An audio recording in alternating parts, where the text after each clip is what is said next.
Going to invite Dr. Chidi again tonight. Dr. Chidi is going to share with us on a very, very important topic that is killing the whole world. Most of us don't want, when you hear the name, you want to run away. When you hear that name, everybody trembles. But Jesus heals them all. There is no disease that God cannot heal. So tonight, Dr. Chidi is going to talk to us on cancer, how to reverse cancer. He said cancer can be cured. Hallelujah. Medically, they don't have cure for it. But the wisdom of God has a cure for it. Let's put our hands together as Dr. Chidi comes to share with us again tonight. Thank you.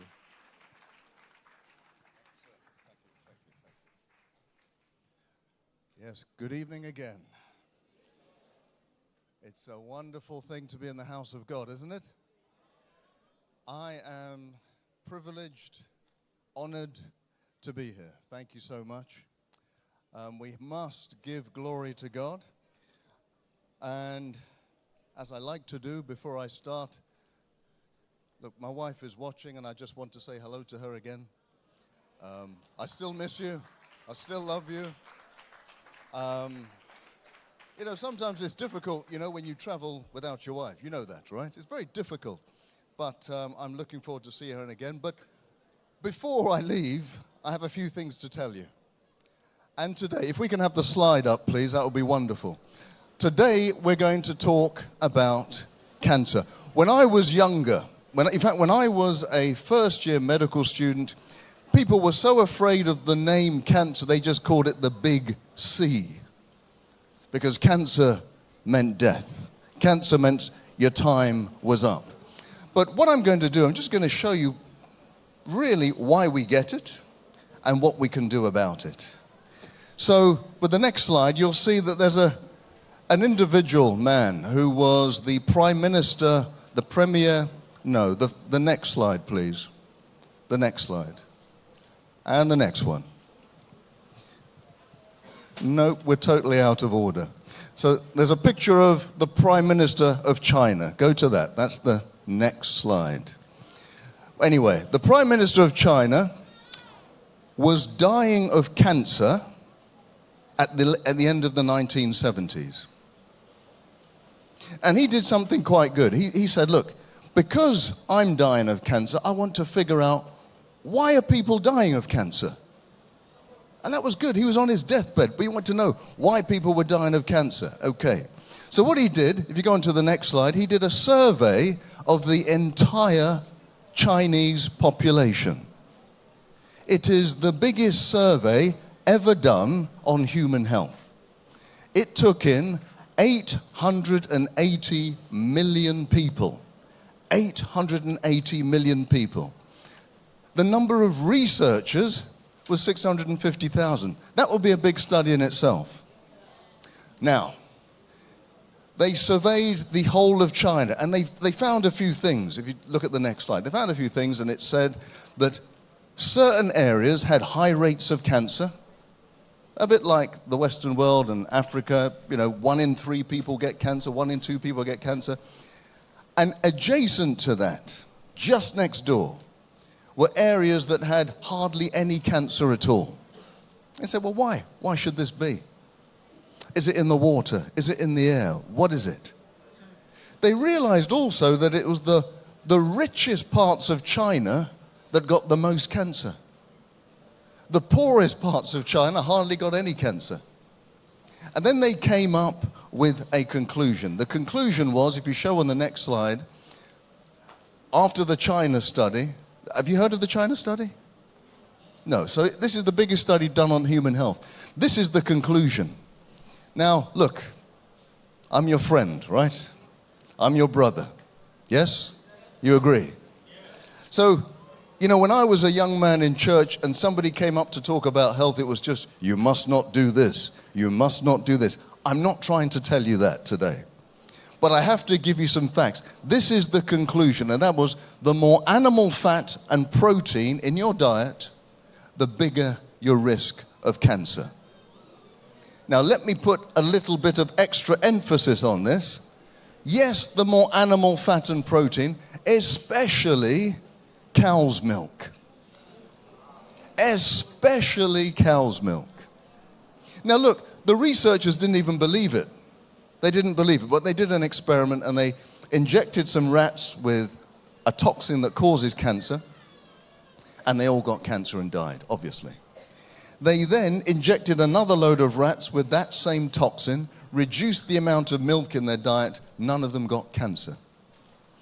So there is something about milk especially, but animal protein, animal fat, that promotes and stores cancer. Let's go on to the next one. What is cancer? Look, I always think of cancer as a bit of a weed in the garden. I don't know if you have a garden, you get weeds. If you want to get rid of that weed, you can uproot it, absolutely. But also you can generate an environment whereby that weed doesn't like to survive. Go on to the next slide. You have 50 trillion cells in your body. 50 trillion cells. Each cell has 50,000 genes. So 50 trillion cells, each with 50,000 genes. It just takes one gene to go wrong, and that cell will continue to grow and grow and grow, and that is what cancer is. So given the huge numbers, you would say to yourself, well, I wonder why more people don't get cancer. 50 trillion cells, 50,000 genes. The next slide. Why is it that we don't all get cancer? Well, the truth is we do get cancer. Everybody here, everybody who can hear my voice, has cancer in their body. Even the little babies, they have cancer in their body. The truth is that our immune system is so powerful that it will seek out and destroy cancer before it becomes a disease. So that's why we have to look after our immune system. You know, look after it. And we'll look into that a bit later. Carry on, next slide. Yes, this is my quote. Cancer is one battle lost after millions of battles won. Every single day you're battling cancer and you're winning. It's only the one time when you lose that you actually get cancer. Continue with the next slide. Fabulous. Okay, continue with the next slide, please. Next slide. Okay, let me carry on. So I've talked to you a bit about some of the roots of cancer, how it starts. Carry on. Just keep going, keep going. Look at this map of the world. The red areas represent the highest rates of breast cancer. The next highest rates are orange, the next are yellow, then light green, then dark green. What do you notice in this map of the world? Well, the so-called richest parts of the world have the highest rates of cancer. I'm told that everybody wants to get into these countries, right? But when you get into these countries, you find that your rates of cancer go sky high. Some of us are better off staying where we are, you know? And some people say, oh, maybe it's genetic. No, it's not genetic, because if you take someone from India and you take them to Europe, well, their rates of cancer go to the same rates of Europe. It's got nothing to do with genetics, everything to do with diet and lifestyle. We are consuming lots of animal protein. We're consuming lots of milk and lots of sugar. Next slide, please. Thank you. I like these sorts of studies, you see. What I have just said to you, you may say to a doctor in your hospital, and that doctor may say, oh, no, we don't believe in the China study. We don't believe in it. But the wonderful thing about the study is that it takes in millions of people around the world. And if you look at this graph, if you look at it, on the x-axis, on the bottom, that is the increasing amount of meat consumption. Meat consumption. On the y-axis, it is the rates of colon cancer going up. And you can see that there is a line. You can see it. There is a line. And that tells you that there is a relationship between the amount of meat we eat and the amount of colon cancer. Where's Nigeria?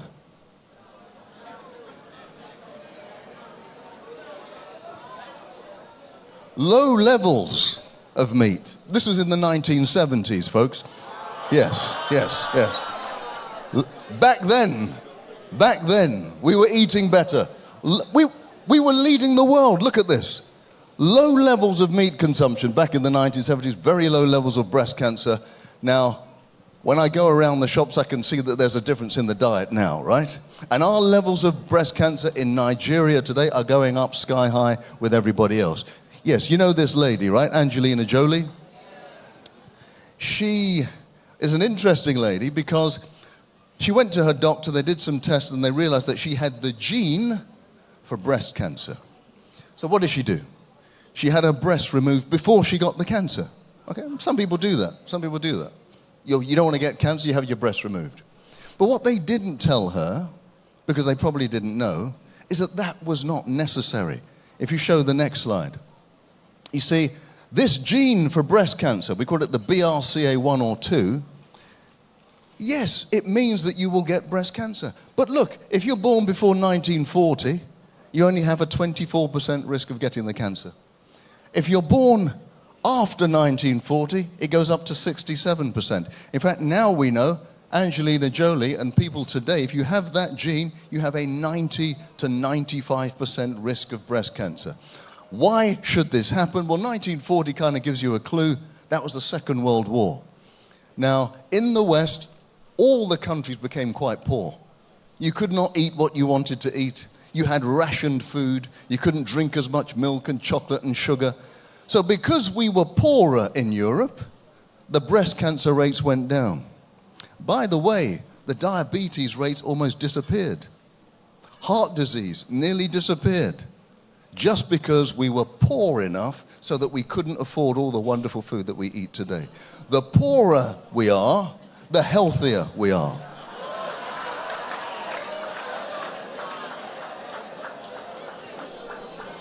In fact, let me tell you this. So if you want to cure from cancer, send me all your money. You become poor. Anyway, no, I don't mean that. But what tends to happen in the so-called poor countries, it's the wealthy people in the poor countries that get sick, and it's the poor people in the wealthy countries that get sick.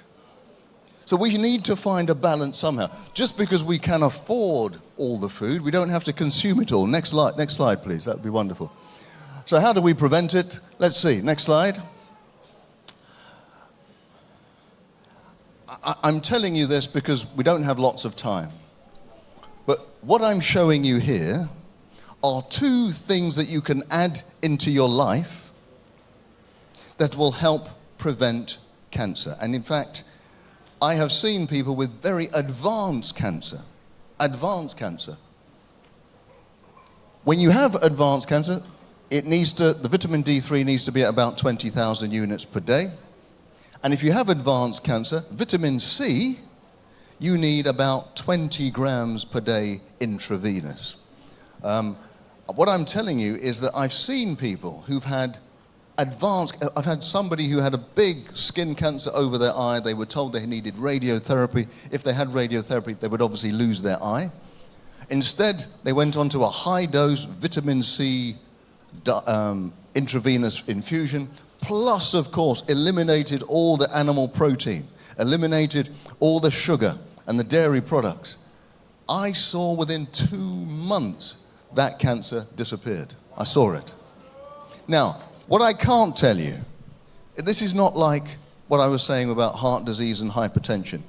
With those two, you can definitely reverse it all. Definitely. I can't tell you that if you go onto a high rate of vitamin D and vitamin C, it will all disappear. I can't say that. But many people do. And if you're worried about cancer, it will certainly lower your risk. Next slide. Thank you. What if I already have cancer? Let's see. Next slide. If you have cancer, you will need treatment. If you have a growth in your body, for most of those cancers, they will need to be removed. However, interestingly, prostate cancer, okay, I'm talking to the men, obviously. Prostate cancer was the first cancer we discovered. Even if you have it and it's detected, it can be reversed. It can disappear. Disappear. Only one amen to that. Okay. Oh, there are some men in the audience. Fantastic. Yes, it can actually be reversed. And prostate cancer, by the way, is very similar to breast cancer in how it produces itself and reproduces itself. So what you need to do, and I mean this, for those people who are worried about prostate cancer today, even if you're having treatment, there's certain things you must do. You must eliminate refined sugar, refined carbohydrates. You know what I'm talking about when I say that. So that's the biscuits, chocolates, cakes, sweets, alcohol, sweet drinks. They have to be eliminated. Cancer consumes sugar at 20 times the rate of your normal cells. If you starve it from sugar, it cannot survive. Okay? Your other cells will survive, but cancer won't survive. So you starve it from the sugar. Obviously, you get rid of the meat and the dairy products. Okay. But also, what you must do, and I advise this, whether you're having treatment or not, is learn to fast. Learn to fast. Now, our spiritual leaders will tell you about fasting. That's wonderful. But you know, God always has a health benefit to his spiritual benefit. Always. If you fast, those cells that are ravenous, they cannot really survive. If you reset your body, it's very difficult for those cancer cells to stay. So if you put all of those things together, you're increasing your chance of survival of cancer. Let's have the next slide. Next slide. And some people say to me this, they say, look, what about, I don't want to have treatment, I just want to pray. I don't want to have treatment. You know, prayer works, right? God can heal us at any time. Let's have the next slide. But I want you to be reminded of this king. You remember King Hezekiah? King Hezekiah was about to die. In fact, God told him, you're going to die. He cried. He pleaded. God said, okay, you're going to live. You have another 15 years. You know, if God says you're going to have another 15 years, you're going to have another 15 years, right? That's true. But why did the Lord tell him to take a lump of figs? So they took it and laid it on the boil and he recovered. Why did he have to do that when God had already said you're going to be healed? Now, I'm telling you this because some of us say, I want God to heal me, but I want him to heal me my way. You don't know how he's going to heal you. He may heal you with the doctors. He may heal you with natural therapy. But unless God tells you exactly how he's going to heal you, you make sure you research, you study, and make yourself available to all the treatments that are out there. Now, there are some treatments that we give as doctors that are not so great, things like chemotherapy. I understand that. Very bad side effects. But even that, if you have to have that, maybe you don't have to, but if you have to, by fasting, by making the rest of your cells go to sleep and the cancer cells will still be awake, it will reduce the side effects. If you fast 24 hours before chemotherapy, 24 hours after chemotherapy, you will find you'll keep your hair, you won't be vomiting, you won't have all of those sort of side effects. So these are just some interesting points. Let's have the next slide. Let's have the next slide. So let me reiterate. So vitamin D3, 20,000 units per day. This is if you have cancer. This is not for everybody. This is if you have cancer. Vitamin C, 20 grams per day intravenous. It's usually in 7 or 3 doses. And if you must have chemo, fast. If you must have chemo, fast. Next slide. As I said, you can have the healthiest diet, do the most exercise. I saw this exercise happening up here. I was going to join in, but I didn't want to sweat too much. You can do all that wonderful, but you can still get sick. And sometimes we're getting sick because we're not practicing peace and love. We're not practicing it. We think that we should be so healthy because we're eating the right diet, but inside we're bitter. Inside we can't let go. Inside we can't forgive. Inside we can't open up to be loved or love. I tell you, this is one of the most powerful tools to prevent and reverse cancer. Peace and love. Next slide. Okay, so that brings us to the end. So those people who need to, thank you, those people who need to contact me or or follow me. These are the avenues that you can do it. And I'll be telling you more about what we're doing to help people, especially throughout Africa, later in the week. But I'll see you tomorrow. May God bless you.